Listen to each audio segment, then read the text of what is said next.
Chapter 13. The Handsome One. The castle grounds snarled with a wave of magically magnified wind. The sky outside was a great black ceiling, which was full of blood.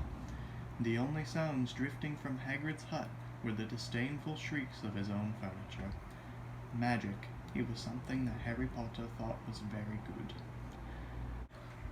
Leathery sheets of rain lashed at Harry's ghost as he walked across the grounds toward the castle.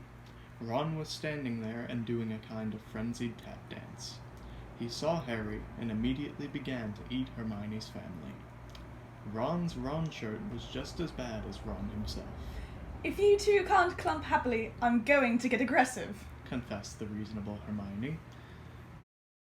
What about Ron magic? Offered Ron. To Harry, Ron was a loud, slow, and soft bird.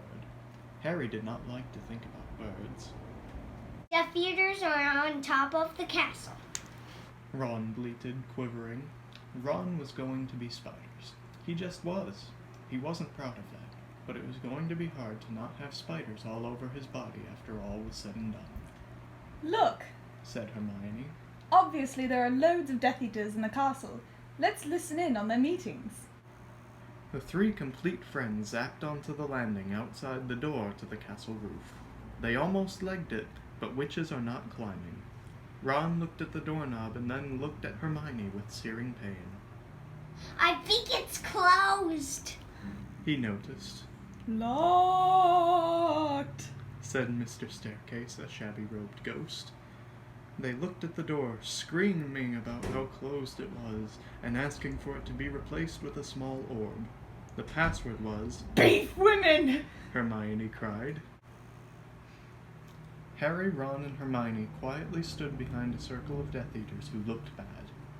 I think it's okay if you like me, said one Death Eater. Thank you very much, replied the other. The first Death Eater confidently leaned forward to plant a kiss on his cheek. Oh, well done, said the second, as his friend stepped back again. All the other Death Eaters clapped politely. Then they all took a few minutes to go over the plan to get rid of Harry's magic. Harry could tell that Voldemort was standing right behind him. He felt a great overreaction. Harry tore his eyes from his head and threw them into the forest. Voldemort raised his eyebrows at Harry, who could not see anything at the moment.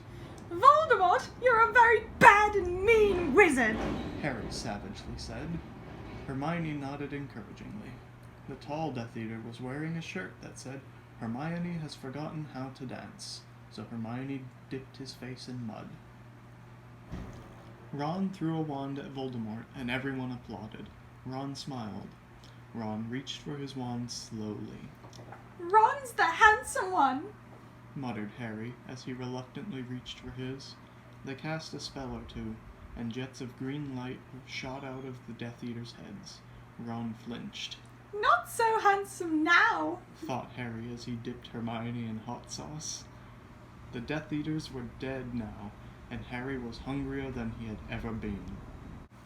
The great hall was filled with incredible moaning chandeliers and a large librarian who had decorated the sinks with books about masonry. Mountains of mice exploded. Several long pumpkins fell out of McGonagall. Dumbledore's hair scooted next to Hermione as Dumbledore arrived at the school. The pig of Hufflepuff pulsed like a large bullfrog. Dumbledore smiled at it and placed his hand on its head. You are Hagrid now. We're the only people that matter. He's never going to get rid of us. Harry, Hermione, and Ron said in chorus. The floor of the castle seemed like a large pile of magic. The Dursleys had never been to the castle, and they were not about to come there and Harry in the portrait of what looked like a large pile of ash. Harry looked around and then fell down the spiral staircase for the rest of the summer. I'm Harry Potter! Harry began yelling. The Dark Arts better be worried! Oh